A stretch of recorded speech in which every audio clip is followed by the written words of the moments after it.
오늘 아침에 보실 말씀은 아모스서 5장 18절에서 27절까지입니다. 저랑 한 절씩 같이 교독을 하시겠습니다.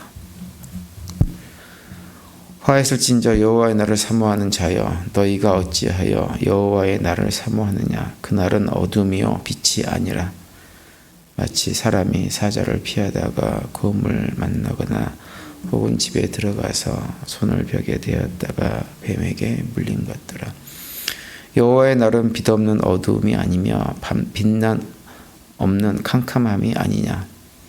내가 너희를 절기를 미워하며 멸시하며 너희 성회들을 기뻐하지 아니하나니 너희가 내게 번제나 소제를 드릴지라도 내가 받지 아니할 것이요 너희의 살찐 희생의 화목제도 내가 돌아보지 아니하리라. 내 노랫소리를 내 앞에서 그칠지어다. 내 비파 소리도 내가 듣지 아니하리라. 오직 정의를 물같이 공의를 마르지 않는 강같이 흐르게 할지어다. 이스라엘 족속아, 너희가 40년 동안 광야에서 희생과 소제물을 내게 드렸느냐? 너희가 너희 왕 식국과 기운과 너희 우상들과 너희가 너희를 위하여 만든 신들의 별 형상을 치고 가리라. 내가 너희를 다메섹 밖으로 사로잡혀 가게 하리라.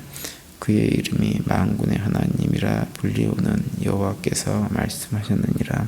아멘. 지난 화요일 날 아침에 우리가 맥도날드에서 아침 친교하고 나서 이제 제가 교회로 돌아오다가 한국 라디오를 듣고 깜짝 놀란 소식을 접했었습니다. 그때 이제 한국에서 비상계엄이 선포됐다는 얘기를 듣고 정말 얼마나 놀랐는지 모릅니다. 얼굴이 막 하얘졌어요. 앞이 하얘지고. 우리가 이제 70년대, 80년대 한국의 어떤 상황들을 다 경험해 봤었기 때문에 그 비상계엄이라고 하는 단어가 주는 그 압박이 있죠.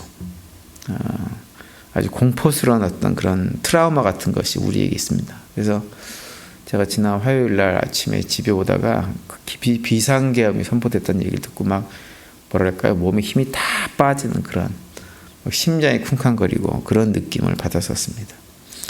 다행히 이제 국회에서 2시간 반 만에 그 해제가 되는 상황이 돼서 종료가 되고 하긴 했는데요. 어쨌든 그 2시간여 동안에 그 어떤 느낌, 공포 이런 것들은 정말 옛날에 그 비상계엄 걸려가지고 한국에서 그 무서웠던 그런 일들이 막 상상이 되어지는, 그리고 혹시라도 그런 것들이 해결되어지는 과정 속에서 무력 어떤 그 충돌 같은 것들이 일어나가지고 사람들이 다치고 하는 이런 모습이 있으면 어떨까라는 생각 때문에 굉장히 가슴이 떨렸었습니다. 이제 그 일에 의해 지금까지 사실은 일주일이 됐는데 아직 문제가 해결되지 않고 한국은 여전히 혼란 속에 있습니다. 언제까지 혼란이 계속될지는 모르지만 어쨌든 미국에 사는 우리들로서는 해야 될 일은 다른 것이 아니라 바로 이런 문제가 하루속히 공의롭게 하나님의 뜻에 따라서 해결될 수 있도록 기도하는 것 외에는 할 것이 사실은 별로 없습니다. 그리고 저는 이제 특별히 이번 일 때문에 한국교회가 강단에서 이상한 소리들을 하는 것이 아니라 정말 하나님의 뜻을 잘 분별해가지고 하나님의 뜻에 맞는 메시지를 선포함을 해가지고 이런 시기에 교회를 통해서 오히려 한국 사회가 더 혼란스러워지게 만드는 이런 것이 아니라 한국 사회, 한국 교회, 한국 사회를 좀 바른 길로 인도하는 그런 역할을 했으면 그런 바람이 참 많이 있습니다. 위에서 기도를 해주시기 바랍니다. 오늘 우리가 읽은 본문에 보시면 이제 오늘 본문 내용은 아모스서 내용 가운데 가장 핵심이 되는 메시지가 기록되어져 있는 본문입니다. 오늘 이 본문에 보시면 요즘처럼 이렇게 사회가 혼란스럽고 어지럽고 할 때 우리가 속한 공동체를 정말 사람들이 살만한 공동체로 세워나가기 위해서 우리가 정말로 붙잡아야 될 것이 무엇인가 라고 하는 것을 핵심적으로 말씀해 주는 내용입니다. 특별히 이제 오늘 본문 24절에 보시면 이렇게 말씀하고 있죠. 오직 정의를 물같이 공의를 마르지 않는 강같이 흐르게 할지어다. 이렇게 말씀합니다. 정의를 물같이 공의를 마르지 않는 강같이 흐르게 하라고 하는 거예요. 그러니까 하나님께서 우리들이 이 땅에 살아가면서 만들어가는 공동체에서 공동체가 정말 건강한 공동체, 바른 공동체, 하나님께서 기뻐하신 공동체가 되게 하기 위해서 가장 중요하게 생각해야 될 것이 무엇인지를 말씀하고 있는 거예요. 그건 다른 것이 아니라 바로 정의를 물처럼, 공의는 마르지 않는 큰 강이 흘러가듯이 이 사회 속에 흘러가도록 만드는 것, 그거라고 하는 거예요. 이 24절 말씀에서 정의를 물같이라고 하는 말씀은 물 자체의 특성을 강조하는 것입니다. 이스라엘 백성들이 살아가던 팔레스타인 지역은 지금도 그렇지만 옛날에도 물이 아주 귀한 지역입니다. 물이라고 하는 것은 우리가 잘 아는 대로 이 땅에 살아가는 모든 피조물들이 그들의 삶, 생명을 유지하는데 가장 중요한 필수 요소가 물입니다. 물이 없으면 누구도 생존할 수가 없죠. 그래서 정의를 물같이라고 하는 말씀하시는 것은 뭐냐면 하나님 백성으로서 우리가 만들어가는 이 공동체가 정의라고 하는 것이 없게 되어지면 그 공동체는 생존이 불가능하다라고 말씀을 하는 거예요. 생명을 잃어버린 공동체가 될 수밖에 없다고 하는 거죠. 여기서 이제 정의로 번역된 원어가 미시파트라고 하는 그런 단어입니다. 근데 이 단어는 일반적으로는 법정에서 이제 공정하고 바른 재판을 이렇게 하는 것을 의미하는 단어가 미시파트라는 단어예요. 그런데 단순하게 법정에서만의 어떤 의미를 뛰어넘어 가지고 이 단어가 가지고 있는 진짜 의미는 어떤 것이냐면 고대 이스라엘에서 사회 안에서 가난한 자, 과부, 고아, 이방인들 같이 사회 안에서 누구로부터 어떤 보호를 받을 수 없는, 힘과 능력이 없는, 그래서 힘이 있는 사람들이 공격을 하면 그냥 거기에 당하고 모든 걸 빼앗기고 고통 가운데 빠질 수밖에 없는 이런 사람들을 잘 보호하고 그들의 권리를 지켜내라는 의미로 사용되는 단어가 미시파트라고 하는 단어입니다. 그래서 스가랴서 7장 8절 이하에 보면 이렇게 말씀을 하고 있어요. 8절부터 10절까지 이렇게 말씀합니다. 여호와의 말씀이 스가랴에게 임하여 이르시되 만군의 여호와가 이같이 말하여 이르시기를 너희는 진실한 재판을 행하여 서로 인애와 긍휼을 베풀며 과부와 고아와 나그네와 궁편자를 압제하지 말며 서로 해하려고 마음에 도모하지 말라 이렇게 말씀합니다. 여기서 진실한 재판을 행하라고 하는 말이 미시파트라고 하는 단어입니다. 그러니까 다시 말하면 정의를 행하며라고 하는 뜻이에요. 정의를 행해서 고아와 과부, 나그네, 궁핍한 자, 힘없는 자들이 힘이 있는 자들에게, 권력을 쥔 자들에게 의해서 악한 일을 당하지 못하도록 사회가 그런 공동체를 만들기 위해서 애를 써야 된다고 하는 거예요. 그래서 그 사회 안에 진실하고 정의롭게 하는 것, 그것이 하나님께서 하나님의 백성들의 공동체에게 원하는 일이라고 하는 거죠. 그걸 말씀을 하고 있는 거예요. 그래서 성경을 보면 하나님은 이 땅에서 고아나 과부, 나그네와 같이 힘이 없는 사람들, 아무런 의지할 데가 없는 사람들에게 하나님은 관심이 많으신 분이고 그들을 사랑의 눈동자로 지켜보시는 분이 우리 하나님이세요. 우리가 이걸 기억해야 됩니다. 사회적 약자들이 힘이 없어가지고 힘 있는 사람들이 함부로 해도 그들이 직접 대항할 수가 없어서 막 해도 될 것 같지만 사실은 아니에요. 그들을 향한 힘 있는 자들의 한 행동에 대해서 하나님께서 직접 다 확인하고 계십니다. 그래서 돌아보면 정말 그렇게 사회적 약자들에 대해서 함부로 행했던 사람들의 말년이 좋지 않은 것을 우리가 굉장히 많이 봅니다. 말년이 좋지 않아요. 그분들 대부분들이. 다 뭐 단명하든지 이런 삶을 사는 사람들이 거의 대부분입니다. 그러니까 하나님께서 지켜보시고 있는 것을 결코 가볍게 생각하지 말아야 돼요. 그 이사야 11장에 보면 예수님에 대한 예언의 말씀을 하시면서 이런 말씀을 선포하죠. 그가 여호와를 경외함으로 즐거움을 삼을 것이며 그의 눈에 보이는 대로 심판하지 아니하며 그의 귀에 들리는 대로 판단하지 아니하며 공의로 가난한 자를 심판하며 정직으로 세상의 겸손한 자를 판단할 것이며 그의 입의 막대기로 세상을 치며 그의 입술의 기운으로 악인을 죽일 것이며 이렇게 말씀합니다. 악한 자들을 결국은 심판하고 마시겠다고 하는 거예요. 하나님의 공의로, 하나님의 정직으로 심판하심으로 해가지고 결국 악한 자들, 힘이 있어가지고 마음대로 하고 살아도 괜찮다고 생각하는 그런 사람들을 하나님께서 그냥 놔두지 않는다고 하는 것입니다. 그래서 하나님 성품이 이런 분이시기 때문에 하나님 백성들이 만들어가는 사회는 하나님의 성품인 정의로움이 가득한 공동체, 그래서 사회적 약자들이 숨을 쉬고 살아가는데 어려움이 없는 그런 공동체를 만들기 위해서 최선을 다해야 합니다. 그런데 만약 그런 일에 관심이 없고 그냥 힘 있는 자들이 자신들의 안위만을 위해서 살아간다고 한다면 그런 공동체는 하나님과 아무런 관계가 없는 공동체가 되어지는 거예요. 오늘 본문 18절에 보시면 이런 말씀을 합니다. 화야시진저 여호와의 날을 사모하는 자여, 너희가 어찌하여 여호와의 날을 사모하느냐? 그날은 어둠이요 빛이 아니라, 이렇게 말씀하세요. 여기서 언급하는 여호와의 날이라고 하는 것은 뭐냐면 구약의 선지자들이 자주 선포한 종말론적인 표현입니다.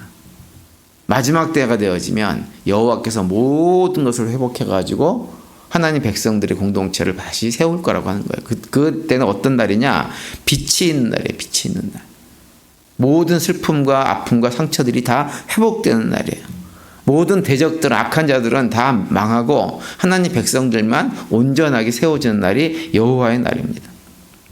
그래서 여호와의 날을 가장 잘 묘사하는 말씀이 요한계시록 21장과 22장에 나옵니다. 그 가운데 21장 4절만 보시면 이렇게 말씀하고 있죠. 모든 눈물을 그 눈 위에서 닦아주시니 다시는 사망이 없고 애통하는 것이나 곡하는 것이나 아픈 것이 다시 있지 아니하리니 처음 것들이 다 지나갔음이라, 이렇게 말씀합니다. 아픔이 없고 슬픔이 없고 사망도 없고 애통하는 것도 없고 어둠도 없고 고통도 없고 그런 날이라고 하는 거예요. 빛이 충만해서 더 이상 슬픔 가운데 어두움 가운데 악한 일을 당한 이런 일들이 없을 거라고 하는 거죠. 이런 날을 구약의 선지자들도 계속 선포를 했어요. 그런 날이 반드시 올 것이다. 그래서 이스라엘 백성들 입장에서는 여호와의 날을 손꼽아 기다리는 그런 날이었어요. 그래서 자신들이 현재 당하는 고통과 괴로움들이 다 물러가고 하나님의 은혜 안에서 정말로 복된 삶을 살아가는 날, 빛이 충만한 날, 이런 날을 기다렸어요. 그래서 이스라엘 백성들이 이 아모스가 하나님 말씀 선포할 당시에는 주변 열강들에게 어려움을 많이 당하고 있었기 때문에 여호와의 날을 기다리는 그 간절함들이 더욱더 고조되고 있었습니다.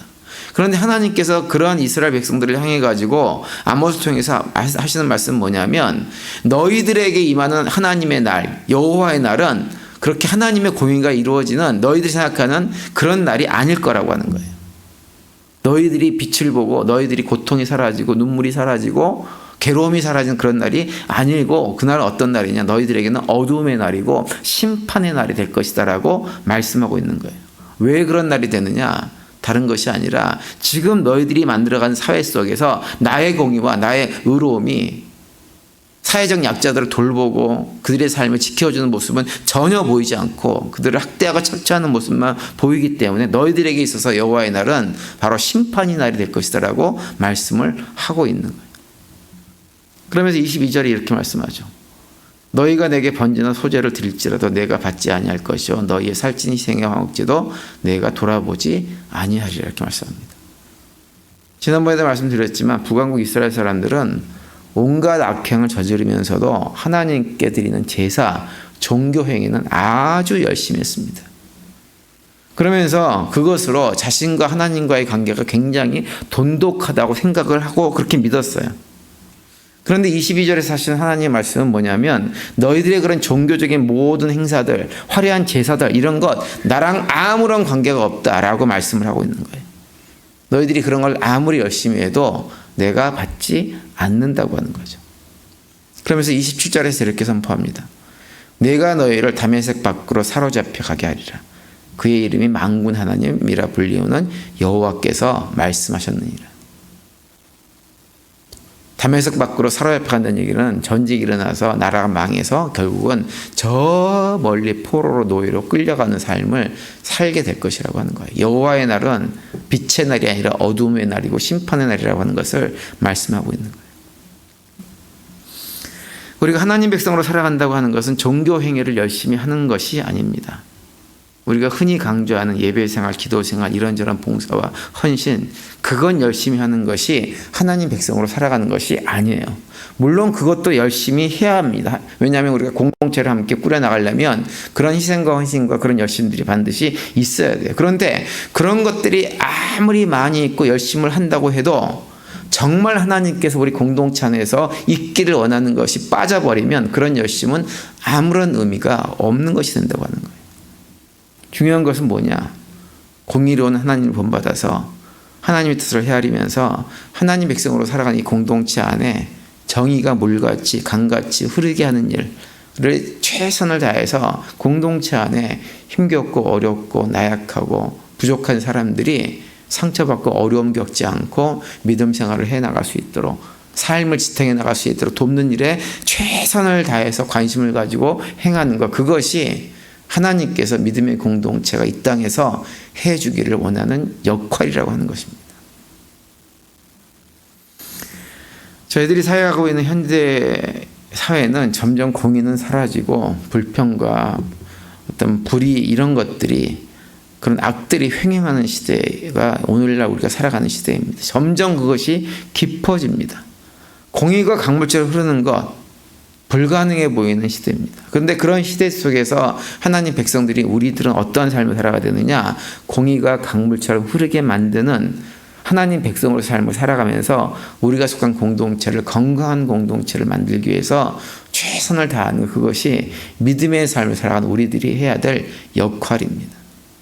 오늘 하루 이렇게 지내시면서 우리의 삶이 그저 우리의 탐욕에 이끌려 살아가는 그런 삶이 아니라 하나님의 공의가 이루어지기를 원하시는 그런 하나님의 마음을 기억하고 그 뜻에 따라서 신실한 믿음의 삶을, 하나님 기뻐하시는 삶을 살아가는 우리 모두가 될 수 있게 되기를 간절히 바랍니다. 그래서 그 가운데 우리의 삶이 하나님 기쁨이 되어지고 또 그런 삶을 통해서 하나님의 마음을 시원하게 해드리는 일에 귀하게 쓰임 받으면서 주님께 주시는 평강을 누리며 살아가는 복된 하루가 되시기를 간절히 축원드립니다.